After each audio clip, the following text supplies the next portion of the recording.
kasih Tuhan, kembali di kesempatan hari ini boleh berjumpa dengan saya. Nah, kita bakal sharing bersama tentang hal yang sudah tidak asing lagi buat kita sebagai anak muda, yaitu tentang pacaran. Tentu kita sudah mengalami sendiri dan merasakan bagaimana itu berpacaran. Nah, kesempatan kali ini saya bakal bagikan 3 hal yang harus diperhatikan dalam kita membangun hubungan pacaran. Yang pertama,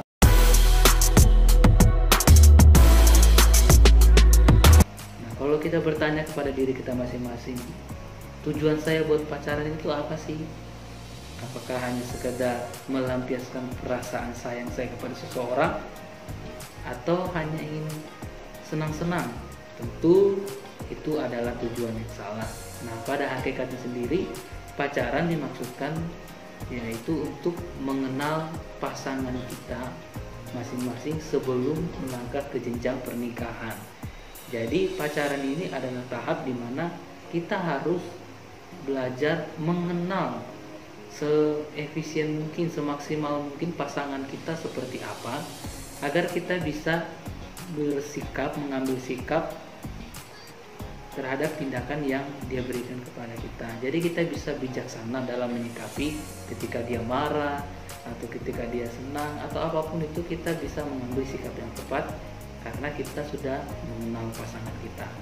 Nah, mengenal pasangan ini sangat penting bagi orang yang akan melangkah ke jenjang pernikahan, karena tanpa mengenal pasangan itu akan sangat berat tentunya ketika sudah berada di dalam pernikahan.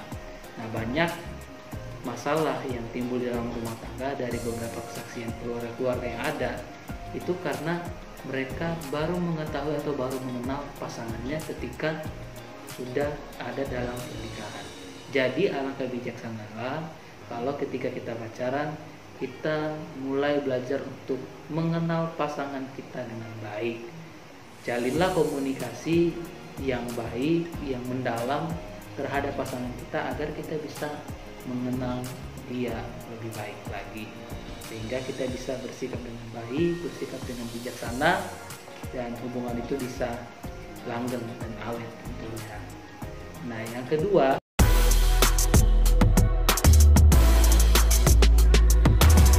kadang-kala sebagai anak muda, mengasihi atau menyayangi, mencintai seseorang itu diartikan sebagai sesuatu yang kita dapatkan dari pasangan kita. Kita bahagia, kita nyaman, itulah yang namanya cinta. Tentu keliru ya, sesuai dengan apa yang Tuhan Yesus ajarkan bagi kita orang yang percaya sebagai anak-anak muda Kristen. Konsep kasih yang Tuhan ajarkan yaitu memberi terhadap orang yang kita sayangi. Jadi mengasihi bukanlah perkataan atau apa yang kita terima dari pasangan kita atau orang yang kita kasihi.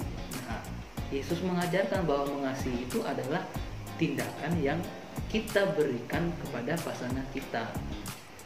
Jadi mengasihi dengan benar adalah kita tidak mengharapkan apa yang pasangan kita berikan pada kita, tetapi justru kita berikan kepada pasangan kita.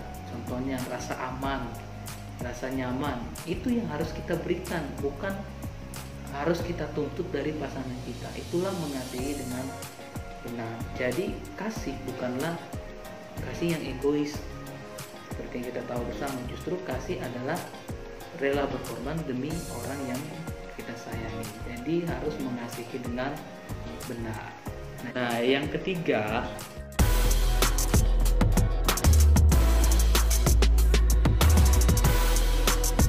nah kali ini saya mengambil ayat dari 1 Yohanes pasal 3 ayatnya ke-18 yang berkata demikian.